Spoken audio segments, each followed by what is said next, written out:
Hello, my name is James Spies. I'm an artist and photographer from north central rural Pennsylvania. I'm exhibiting a body of work here at the Kansas City Artists Coalition called A Little Bit Country. It grew out of my explorations of gender and identity that I've been doing since I came out as non-binary in 2017.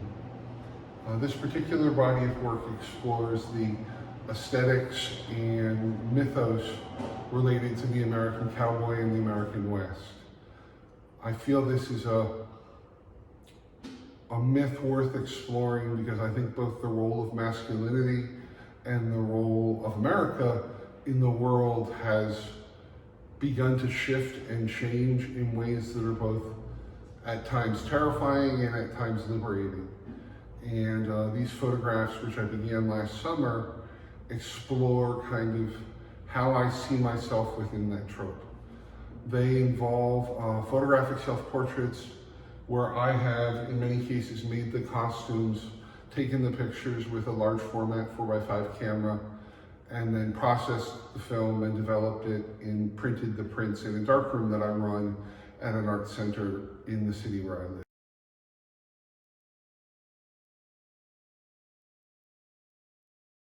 So as I said before, I began creating this body of work last summer when we came out of COVID lockdown at the art center where I have a studio. I wanted to kind of build upon an earlier body of work that I call the Hinterland Projects. I went to graduate school, I got my master's in Philadelphia, and whenever people would ask me where I was from, I would say North Central Pennsylvania, and they'd say, oh, like what, Harrisburg, Lancaster? I actually am from a part of the state that in the Northeast we colloquially refer to as Pennsyltucky. It's a very rural community, a very conservative community, and being an out and open, non-binary individual in that community has been both liberating and eye-opening. This may not be apparent from watching this video, but I'm quite tall. I'm 6 feet 8 inches tall. I weigh about 350 pounds. I'm hard to miss, which has been both an asset for me as a non-binary person. I can walk down the streets in a dress and makeup and no one will really do anything to me, but everyone will notice me. And that has been the motivating factor behind the body of work that this particular body of work grew out of. And I wanted to kind of, initially my idea when conceiving this body of work was to explore the idea of like the superhero.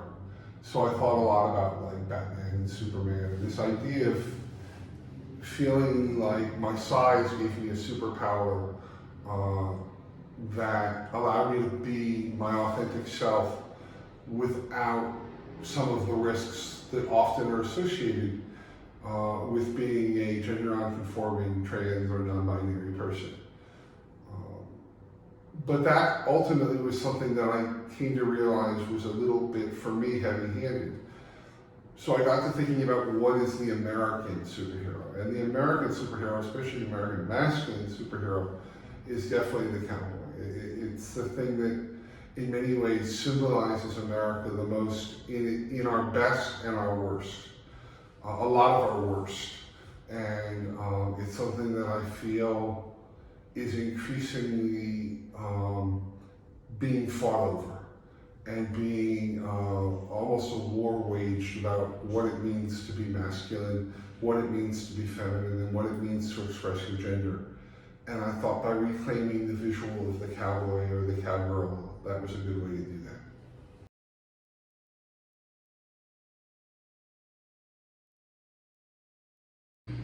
So last autumn, I kind of abandoned this body of work. It was something that I felt I had kind of explored to the degree that I felt comfortable exploring it. I didn't know where to go with it. But I already submitted it to this space to be exhibited. And when I heard late last year that I had been accepted, I started thinking about the body of work again, which I hadn't done in some time. In that time while I was away from it, I started participating in an online based group critique via basically Zoom that's run by an artist out of England named Lee Campbell. And Lee put this group together of other artists where we would kind of talk about our work, and the artists that spoke would alternate. It meets once a month. And one of those artists that spoke is an artist named Ilker Sinirel, who's an Anglo-Turkish artist. And one of the things that Ilker spoke about that really just got me thinking creatively in really interesting ways about this is a body of work that he exhibited addressing his father's love of kind of the American West and the cowboy aesthetic. And thinking about that led to this idea for me of creating cowboy spurs, which are kind of hard and aggressive and usually made out of things like steel or iron. I wanted to kind of soften them up. And through researching them, I had ridden horses when I was younger, but I always rode English, so I didn't really use spurs. But when I was researching them from a more Western style of horseback riding, I came across something called a long ball spur, which is both extremely phallic in name and extremely phallic in appearance, which I just found both amusing and really kind of interesting within the broader context of my work. So the art center where I belong to and where I work has, in addition to the darkroom that I run, it has a clay studio. So in the clay studio, I started creating a series of kind of ceramic, phallic, overtly, explicitly phallic cowboy spurs. And these are 3 of them here. And they were created with just regular clay that is then bisque fired.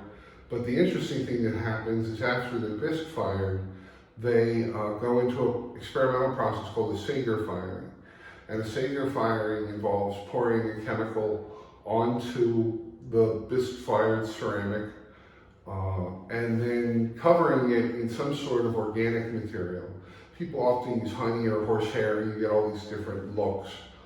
Part of running the darkroom means that I have to recycle the fixture that we use because it's got heavy metals in it, silver specifically. And if you pour that down the drain, it's really bad for the environment, and the EPA will show up at your door pretty quickly. But so we recycle it by evaporating the fluids out of it, and what we remain with is this paste that's basically unprocessed, unrefined silver nitrate. And I have pounds of this stuff. So these works that have this kind of rusty, dirty kind of look to them were created by us pouring the chemical over them and then submerging them in this silver paste and then wrapping them in tin foil and firing them for about 2 or 3 hours in a kiln, taking them out of the kiln where they have to sit and cool for about 2 hours, and then they are finished. It gives them a look and a feel of something dirty and rough and beat up. But of course they're ceramic, so they're also very fragile and very delicate. And I think that's just a great metaphor for the cowboy and for masculinity, which so often views itself as tough and indestructible and powerful, but often in reality is very fragile and very easily disturbed. And I thought these were the perfect kind of way of exploring that. I want to thank you for watching this video, and if you're in Kansas City, please come and try and see the show. Thank you to Kansas City Artists Coalition, and thank you to everyone watching.